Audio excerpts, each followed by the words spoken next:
देखो बच्चों, हमारा अगला टॉपिक है जिसका नाम है कोशिका सिद्धांत। इंग्लिश में बोलते हैं सेल थ्योरी। इससे पहले मैं थोड़ा सा आपको बेसिक बता देता हूँ बच्चों। एक तो होती है परिकल्पना, कि खाली सोचना, कल्पना कर लेना, ठीक है।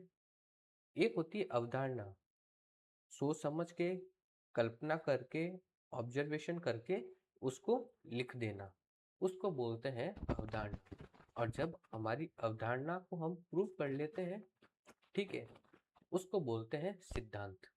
तो परिकल्पना खाली बातें, खाली कल्पना, अवधारणा, उन कल्पनाओं को लिखना और फिर उन अवधारणाओं को प्रूफ कर देना, ये है सिद्धांत। तो ये बेसिकली कोशिका सिद्धांत है। कोशिका सिद्धांत बच्चों दो साइंटिस्ट ने मिलकर दिया था। एक थे बॉटनिस्ट जो कि जर्मनी के थे, जिनका नाम है मैथियस लाइडेन। दूसरे साइंटिस्ट का नाम है थियोडर स्वान, जो कि ब्रिटेन के थे और जो जूलॉजिस्ट थे, प्राणी वैज्ञानिक थे। तो बच्चों क्या लिखा हुआ है, 1838 में 1838 में जर्मनी के वनस्पतिक वैज्ञानिक जिनका नाम था मैथियस स्लाइडेन ने बहुत सारे पौधों पर, सिर्फ पौधों पर के अध्ययन के बाद पाया कि ये पौधे विभिन्न प्रकार की कोशिकाओं से मिलके बने होते हैं।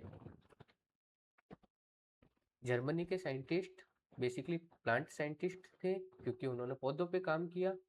मैथियस लाइडेन उनका नाम था और इन्होंने बहुत सारे पौधों पे काम किया और कहा पौधे विभिन्न प्रकार की कोशिकाओं से मिलके बने होते हैं। आई बात समझ में? जो पौधे में उत्तकों का निर्माण करते हैं। तो पौधे जो है अलग अलग टाइप की कोशिका से मिलके बने होंगे और ये कोशिका आगे जाके किसका फॉर्मेशन करेंगे, उत्तक का निर्माण करेंगे। आई बात समझ में? ये किसने बात की, मैथियस स्लाइडेन ने ये बात बोली। लगभग इसी समय 1839 में एक ब्रिटिश प्राणी वैज्ञानिक जिनका नाम है थियोडर स्वान ने विभिन्न जंतु कोशिकाओं के अध्ययन के बाद पाया कि कोशिका के बाहर एक पतली परत मिलती है जिसको हम जीव द्रव्य झिल्ली कहते हैं। तो इन्होंने क्या कहा कि कोशिका है, कोशिका के बाहर एक पतली परत मिलती है जिसको हम क्या बोलते हैं, जीव द्रव्य झिल्ली। इंग्लिश में क्या बोलते हैं, प्लाज्मा मेम्ब्रेन। आई बात समझ में? किसने बोला, 1839 में थियोडर स्वान ने, जो कि ब्रिटेन के थे और प्राणी वैज्ञानिक जूलॉजिस्ट थे। इन्होंने एक और बात बोली, इस वैज्ञानिक ने पादप उत्तकों के अध्ययन, तो उत्तक ये भी कोशिका से मिलके बने होंगे।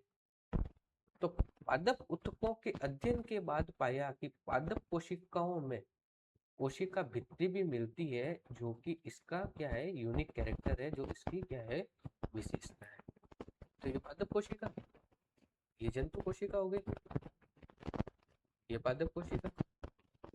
तो पादप कोशिका की ये क्या हो गई, प्लाज्मा मेम्ब्रेन। और प्लाज्मा मेम्ब्रेन के बाद एक और लेयर होती है, जो क्या है, इसका यूनिक कैरेक्टर है, इसका क्या नाम है, कोशिका भित्ति।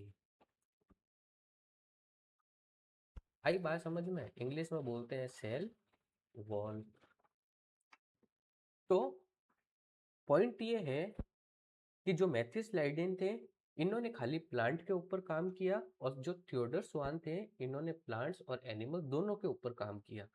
स्लाइडेन ने क्या बोला कि प्लांट्स है जो अलग अलग टाइप के कोशिका से मिलके बने होते हैं और ये कोशिका आगे चल के क्या बनाती है, उत्तक बनाती है, ठीक है। थियोडर स्वान ने क्या बोला, ये 1839 में हुए, ब्रिटेन के थे और ये जूलॉजिस्ट थे। इन्होंने प्लांट्स और एनिमल दोनों के ऊपर काम किया। जब इन्होंने एनिमल कोशिका, जंतु कोशिका के ऊपर काम किया, तो इन्होंने कहा कि जंतु कोशिका में सबसे बाहर एक लेयर होती है, पतली झिल्ली होती है, उसको जीव द्रव्य झिल्ली कहते हैं। और जब उन्होंने पादप उत्तक पे काम किया, तो इन्होंने कहा कि पादप उत्तक में, पादप कोशिका में एक और लेयर मिलती है जो कि कोशिका झिल्ली के बाहर होती है। उस लेयर का क्या नाम है, कोशिका भित्ति। आई बात समझ में? यस या नो? उपरोक्त आधार पर स्वान ने एक परिकल्पना, खाली एक परिकल्पना दी, कॉन्सेप्ट दिया, रखते हुए बताया कि प्राणियों और वनस्पतियों का शरीर कोशिका और उनके उत्पाद से बना होता है। साथ साथ में इन्होंने एक और काम किया।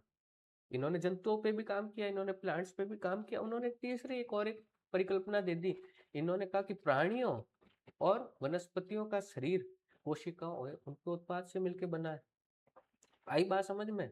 जैसे ही इन्होंने ये बात बोली, स्लाइडिन साहब एक्टिवेट हो गए। स्लाइडिन साहब ने बोला कि ये बात मैंने पहले बोल रखी है कि प्राणियों का शरीर नहीं, जो पौधों का शरीर है वो कोशिकाओं से मिलकर बना होता है, और आप भी सेम के सेम बात बोल रहे हो, तो मेरी बात आप क्यों बोल रहे हो? इसलिए फिर इन दोनों ने मिलके, स्लाइडेन और स्वान ने संयुक्त रूप से कोशिका सिद्धांत को प्रतिपादित किया। फिर उसके बाद में इन्होंने लिख लिखा के सब कुछ, पहले तो बोल ही रहे थे खाली, फिर इन्होंने लिख लिखा के साली पूरा का पूरा है जो सही तरीके से काम कर दिया। आई बात समझ में?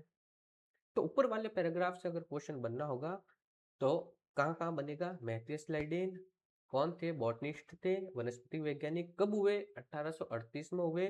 प्लांट्स के ऊपर काम किया और बोला कि प्लांट्स जो है कोशिकाओं से मिलके बने हैं जो आगे जाके उत्तक का निर्माण करती है। दूसरा सवाल अगर बनना होगा कहाँ से बनेगा, कि जो थियोडोर स्वान साहब थे कहाँ के थे? ब्रिटेन के थे। कौन थे? जूलॉजिस्ट थे, प्राणी वैज्ञानिक। कब हुए? 1839 में। इन्होंने कहा, इन्होंने जंतु और प्लांट्स, पौधे दोनों पे काम किया। जब इन्होंने जंतु पे काम किया तो इन्होंने कहा कि कोशिकाओं के बाहर एक पतली परत मिली है, एक पतली परत मिलती है जिसको जीवद्रव्य झिल्ली कहते हैं। और जब पादप ऊतकों पे काम किया तो उन्होंने कहा कि पादप कोशिकाओं में कोशिका भित्ति भी मिलती है, जो कि इसका यूनिक कैरेक्टर है, जो इसकी क्या है? विशेषता है। आई बात समझ में? फिर स्वान ने अपनी एक परिकल्पना दी कि प्राणियों और वनस्पतियों का शरीर कोशिकाएं और उनके उत्पाद से मिलकर बना है। फिर दोनों ने साथ में मिलके कहा कि अलग अलग बैठे हैं, ऐसे जब साथ में आ जाते हैं, तो इन दोनों ने मिलकर कोशिका सिद्धांत लिख लिखा के सारा काम सही ढंग से किया। यस या नो? आई बात समझ में? यद्यपि इनका सिद्धांत ये बताने में असफल रहा कि नई कोशिकाओं का निर्माण कैसे होता है, तो ये लोग इसको नहीं बता पाए। ये सेल है, ये आगे डिवीजन करेगी तो कैसे करेगी? आई बात समझ में? ये दोनों नहीं बता पाए। फिर इन थोड़े साल बीत गए, फिर एक और साहब आए। उन साहब का नाम था रुडोल्फ विर्चो। ठीक है, रुडोल्फ विर्चो आए 1855 ने स्पष्ट किया कि कोशिका विभाजित होती है। ये जो हमारी कोशिका है इसने विभाजन किया और विभाजन के फलस्वरूप दो पुत्री कोशिका बने। आई बात समझ में?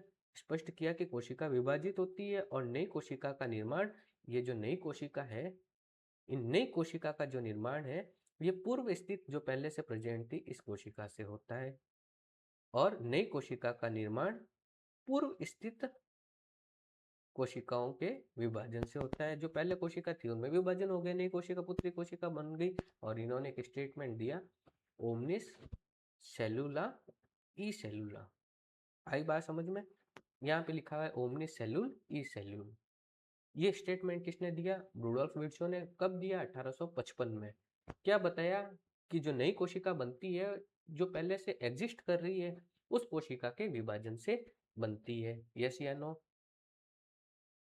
फिर इन्होंने क्या किया? इन्होंने स्लाइडेन और स्वान की कल्पना को रूपांतरित कर नई कोशिका सिद्धांत प्रतिपादित किया।